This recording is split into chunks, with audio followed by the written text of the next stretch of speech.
Selamat datang di channel Pemuja Malam. Jangan lupa like, share, and subscribe ya.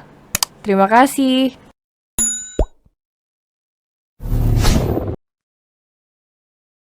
Episode 30, jauh lebih murahan dan bodoh dari pelakon. Kenapa kau sakit? Tanya Juwita semakin cemas. Tidak, Bu, aku baik-baik saja. Ya sudah, yuk pulang. Nanti aku ceritakan semuanya saat di perjalanan. Satria membawa barang-barang Juwita dan menggandeng tangan sang ibu. Juwita hanya mengikuti langkah sang putra walaupun hatinya cemas dan terus bertanya-tanya. Setelah tiba di rumah, Juwita yang sedari tadi penasaran akhirnya melontarkan pertanyaan kepada Satria. Sekarang ceritakan, sebenarnya apa yang terjadi? Kenapa tiba-tiba kau meminta ibu datang ke sini? Bukankah biasanya kau yang selalu datang mengunjungi ibu? Tanya Juwita tak sabar. Hatinya sungguh heran karena sang putra memintanya datang. Bu, aku dan Renita sudah bercerai. Ucap Satria. Hah, kenapa kalian bercerai? Juwita terkejut bukan main mendengar pernyataan Satria. Akhirnya dengan berat hati, Satria pun menceritakan apa yang sebenarnya terjadi dengan rumah tangganya dan Renita. Dimulai dari Renita mengabaikan dan tak menghargainya lagi, sampai terungkapnya perselingkuhan Renita. Satria menjelaskan dengan suara yang bergetar. Luka di hatinya seakan kembali dikorek saat mengingat semua perlakuan sang mantan istri. Ya, Tuhan, kenapa kau baru mengatakannya sekarang, Nak? Selama ini kau hanya memendamnya sendiri. Juwita pun ikut terluka mendengar kisah rumah tangga sang anak yang menyedihkan. Air mata wanita paruh baya ini sampai menetes tak tertahankan lagi. Iya, begitulah seorang ibu, dia juga akan merasakan sakit jika buah hatinya terluka. Maaf, Bu, aku tak ingin membuat ibu sedih. Aku tahu ibu sangat menyayangi Renita. Dan aku berharap dia bisa berubah dan memperbaiki sikapnya, tapi ternyata tidak. Satria melanjutkan ucapannya dengan raut wajah yang semakin menyedih. Kasihan sekali putraku, ibu tak menyangka Renita melakukan semua ini. Ibu pikir dia wanita yang baik, ternyata ibu salah. Kau yang sabar ya, Nak. Juwita kembali memeluk Satria, mengelus kepala sang putra dengan penuh kasih sayang. Tapi tidak apa, Bu. Sekarang aku sudah menemukan wanita yang jauh lebih baik dari Renita. Cepat sekali kau mendapat gantinya. Juwita meledek putra yang sedang berada di dalam pelukannya ini. Kami sih kenalnya belum lama, tapi dia berhasil mencuri hatiku di saat Renita mengabaikanku, Bu. Dia wanita yang baik, lembut dan terpenting aku merasa nyaman di dekatnya. Dia dan Renita bagai langit dan bumi, jauh sekali berbeda.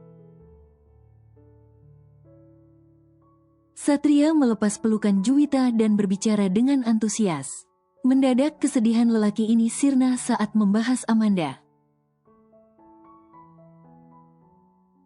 Kau yakin dia wanita yang baik? Ibu takut dia akan sama seperti Renita, Nak. Juwita sedikit ragu, takut sang putra salah memilih lagi. Aku yakin, Bu, kali ini aku tidak salah pilih. Ujar Satria yakin. Baiklah, ibu serahkan semuanya kepadamu. Kau yang menilai bagaimana dia karena kau yang akan menjalaninya. Ibu berharap kali ini pilihanmu tepat. Juwita berusaha meyakinkan hatinya kepada pilihan sang putra. Iya, Bu, aku mohon doa restu ibu. Kalau begitu siapa namanya, dan kapan kau akan mengenalkannya kepada ibu? Juwita kembali penasaran. Namanya Amanda. Ibu akan bertemu dengannya hari ini. Nanti malam kita akan ke rumahnya. Aku ingin ibu melamarkan Amanda untukku. Satria berbicara dengan wajah yang berseri-seri dan penuh harap. Kenapa terburu-buru sekali? Kau baru saja bercerai. Juwita memandang bingung Satria. Ibu, niat baik jangan ditunda-tunda. Tak baik. Satria mengeles. Dia tak ingin sang ibu tahu jika dia sudah sangat merindukan Amanda. Baiklah anak ibu yang tampan. Juwita mencubit gemas pipi Satria. Ya, sudah ibu istirahat dulu. Aku mau memberi kabar kepada ayah Amanda. Satria beranjak dari sisi sang ibu dan melangkah menjauh. Juwita hanya memandangi punggung Satria dengan perasaan haru. Betapa berat hari-hari yang dilalui sang putra selama ini, tapi dia tak pernah tahu. Juwita berharap setelah ini putranya itu bisa mendapatkan kebahagiaannya. Satria pun menghubungi ayah Amanda. Dia mendapatkan nomor lelaki tua itu dari Mang Ujang, yang sudah kembali bekerja di rumahnya bersama Bisumi. Satria menyampaikan bahwa dia telah resmi bercerai dan ingin melamar Amanda. Dia juga meminta ayah gadis itu untuk merahasiakan kedatangannya nanti malam. Karena dia ingin memberi kejutan dan ayah Amanda pun setuju.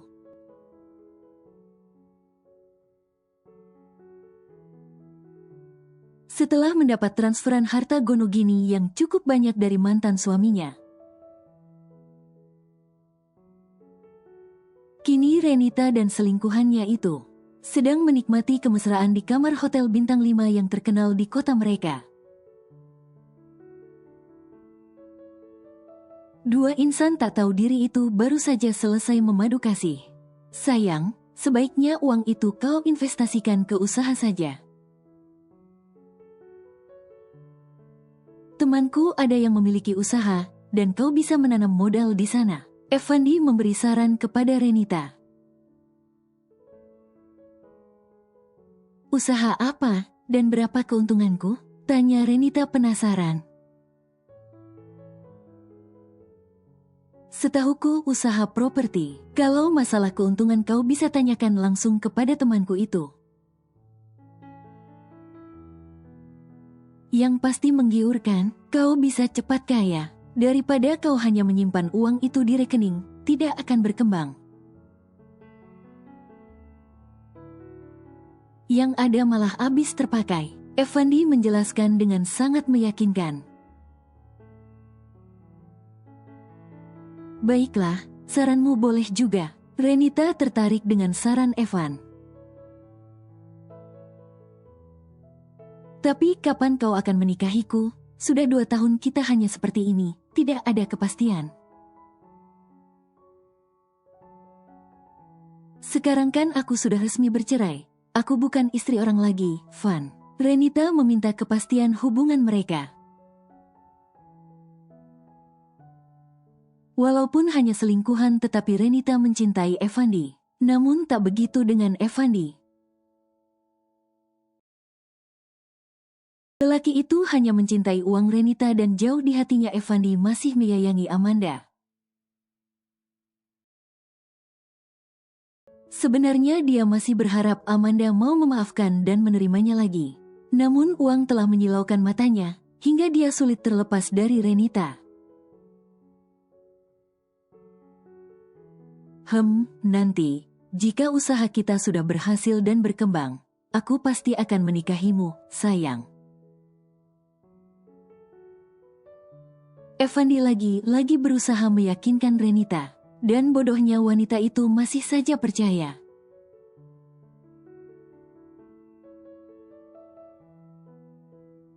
Ku buka mata pagi ini dengan hati yang riang gembira. Ku tatap cincin berlian yang melingkar di jari manisku. Mendadak aku merasa seperti mendapat transferan energi dari negara api. Aku benar-benar semangat hari ini. Ku juntaikan kaki ke lantai dan segera beranjak ke kamar mandi. Seketika kamar mandiku berubah seperti panggung konser. Belasan lagu cinta aku lantunkan, menggema di seluruh penjuru kamar mandi. Kalau kalian tanya suaraku merdu atau tidak, jawabannya tentu tidak, tapi aku tak peduli. Begitulah caraku meluapkan kebahagiaan di hatiku.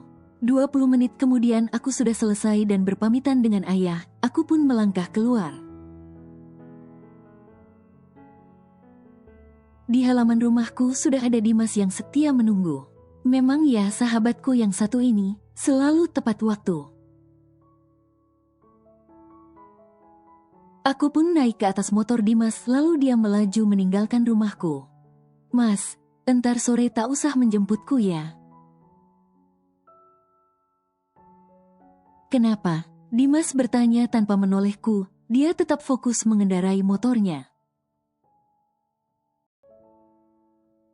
Karena nanti sore aku dijemput Satria, kami akan pergi untuk melihat-lihat kebaya pengantin. Jawabku apa adanya, karena pernikahan kami 2 minggu lagi. Tak ada waktu untuk menempah, lebih baik beli jadi saja.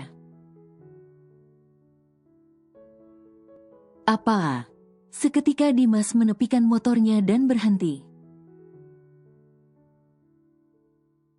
Aku benar-benar bingung dengan kelakuan sahabatku ini. Ada apa, Mas? Aku bingung bin penasaran. Apa yang terjadi? Kau bilang apa tadi? Lihat-lihat kebaya pengantin? Dimas sontak berbalik memandangku. Aku sampai terkejut. Iya, Satria sudah resmi bercerai dan tadi malam dia beserta ibunya datang melamarku. 2 minggu lagi kami akan segera menikah. Tak ada jawaban dari Dimas, dia hanya menghela nafas sembari memejamkan matanya. Aku semakin heran dengan lelaki yang satu ini, sikapnya aneh sekali. Apa segitunya dia tidak menyukai Satria? Mas, kau kenapa? Aku cemas.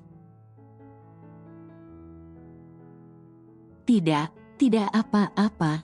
Selamat ya, Manda, semoga kau bahagia. Dan sekarang Dimas sudah tersenyum. Dasar aneh, amin, terima kasih ya, Mas. Ya sudah, yuk jalan lagi. Dimas pun kembali melajukan motornya. Tapi aku masih benar-benar bingung dengan sikapnya tadi. Aku merasa seperti ada yang aneh. Aku menyusun pakaian-pakaian di toko dengan semangat. Sesekali aku tersenyum saat mengingat Satria. Bahagia di hatiku tak habis rasanya, malah semakin bertambah. Cie, yang lagi bahagia, bawaannya senyum-senyum terus. Rere mengangetkanku. Bagaimana tadi malam, anaknya teman ayahmu itu tampan tidak? Rere mulai kepo. Berhubung aku lagi bahagia, aku akan jawab dengan senang hati. Tampan banget, mirip Mario Maurer. Jawabku sambil membayangkan wajah Satria. aktor Thailand itu ya, wah, ganteng banget. Rere berteriak heboh. Terus pekerjaannya apa? Kekepoan Rere mulai naik level. Dia direktur utama di Wijaya Group. Wih, keren banget. Terus, kau dijodohkan dengan dia ya? Kau terima atau tidak? Rere makin parah. Rere, sudah kepo itu tak baik untuk kesehatanmu. Aku berlalu dari hadapan Rere sebelum dia semakin hilang kendali. Ya, Manda, aku kan hanya ingin tahu. Rere pun mengikuti langkahku. Dan bisa dipastikan seharian ini dia terus bertanya. Sampai aku menjawab semua pertanyaannya itu. Dasar Rere, rasa ingin tahunya tentang orang lain terlalu besar. Hari terasa begitu cepat berlalu, siang telah berganti senja. Para kawanan burung beramai-ramai pulang ke asalnya. Begitupun anak manusia yang juga kembali ke rumahnya. Ada yang sudah merindukan keluarganya dan ada juga yang ingin mengistirahatkan raga. Dan di sini aku berada, di sebuah butik terkenal di salah satu mall terbesar di kotaku. Jajaran manekin berkebaya pengantin begitu indah. Seketika jiwa norakku meronta-ronta. Aku berdecak kagum melihat keindahan kebaya-kebaya itu. Kau ingin kebaya yang mana, sayang? Satria bertanya sambil melingkarkan lengannya di pundakku. Memangnya aku boleh memilih yang mana saja? Aku membalasnya dengan pertanyaan juga. Tentu saja boleh. Aku berjalan mengelilingi manekin itu satu persatu. Aku bingung harus memilih yang mana. Semuanya bagus dan indah. Akhirnya aku menemukan satu kebaya yang benar-benar mencuri perhatianku. Sat, aku mau yang ini saja. Aku menunjuk kebaya pilihanku. Seorang pegawai segera mencopotnya dari manekin. Ini Mbak, silahkan dicoba dulu. Pegawai itu menyodorkan kebaya yang sudah dia lepas itu ke hadapanku. Terima kasih ya. Aku segera meraihnya dan berjalan memasuki ruang ganti. Wow, aku ingin menjerit rasanya. Baru pertama kalinya aku akan memakai kebaya sebagus ini. Aku memandang cermin dengan perasaan tak percaya. Sat, bagus tidak? Aku keluar dari ruang ganti dan berdiri di hadapan calon suamiku ini. Wah, kau cantik sekali, sayang. Rasanya aku ingin menikahimu sekarang juga. Satria berbicara dengan mata yang memandangku penuh arti. Aku kan jadi grogi, kau ini. Aku melengos dan kembali masuk ke ruang ganti. Setelah mencopot kebaya yang kupakai tadi lalu membayarnya. Aku dan Satria segera pergi dari butik itu. Sungguh aku seperti terkena serangan jantung. Saat tahu harga kebaya yang aku pilih tadi, 2.500.000. Harga kebaya yang cukup fantastis untuk remahan rengginang sepertiku. Kau mau makan dulu? Satria bertanya sambil berjalan menggandeng tanganku. Tidak, aku masih kenyang. Aku menolak. Kalau begitu kita pulang saja, lalu nanti buatkan makan malam. Aku rindu masakan calon istriku. Ucap Satria dengan senyum yang mengembang. Gombal, kemarin malam kau baru saja memakan masakanku, masa sekarang sudah rindu? Satria hanya tertawa menanggapi ucapanku. Lelaki itu terus menggandeng tanganku dan berjalan keluar mall.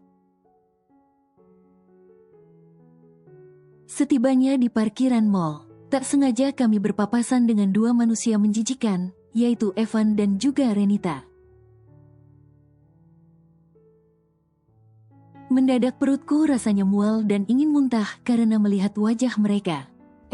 Kebetulan sekali bisa bertemu pelakor di sini. Sedang apa?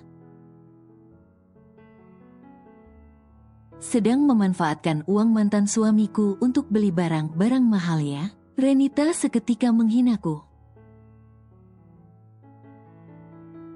Darahku mulai mendidih. Jaga ucapanmu, dia bukan seperti kau yang gila harta. Satria membelaku. Wajah tampannya berubah kesal. Renita sudah, mari kita pergi dari sini. Evan menarik Renita agar pergi meninggalkan kami. Tapi dasar ya wanita gila ini, sepertinya masih ingin cari ribut denganku. Ayo kita pergi. Satria pun menarikku, tapi aku menahan langkahnya. Tunggu dulu, sayang.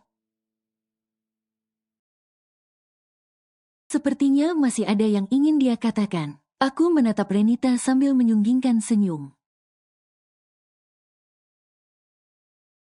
Kau menantangku ya, dasar wanita penggoda. Kalau kau memang wanita baik dan pintar, kau tak akan mau jadi penggoda suami orang. Hanya wanita murahan dan bodoh yang mau jadi pelakor, tapi sepertinya kau bangga bisa merebut perhatian suami orang. Renita menghinaku sesuka hatinya, aku sakit hati dan marah. Tapi aku tak boleh terlihat sama dengannya. Renita, cukup, Satria membentak wanita gila itu. Ayo, kita pergi dari sini. Satria kembali menarikku, tapi sekali lagi aku tahan. Sudah cukup bicaranya, aku beritahu ya, wanita yang berselingkuh dengan lelaki lain di belakang suaminya. Jauh lebih murahan dan bodoh dari pelakor. Bahkan kau dan selingkuhanmu ini lebih menjijikkan dari sampah. Kali ini giliran aku yang menghinanya.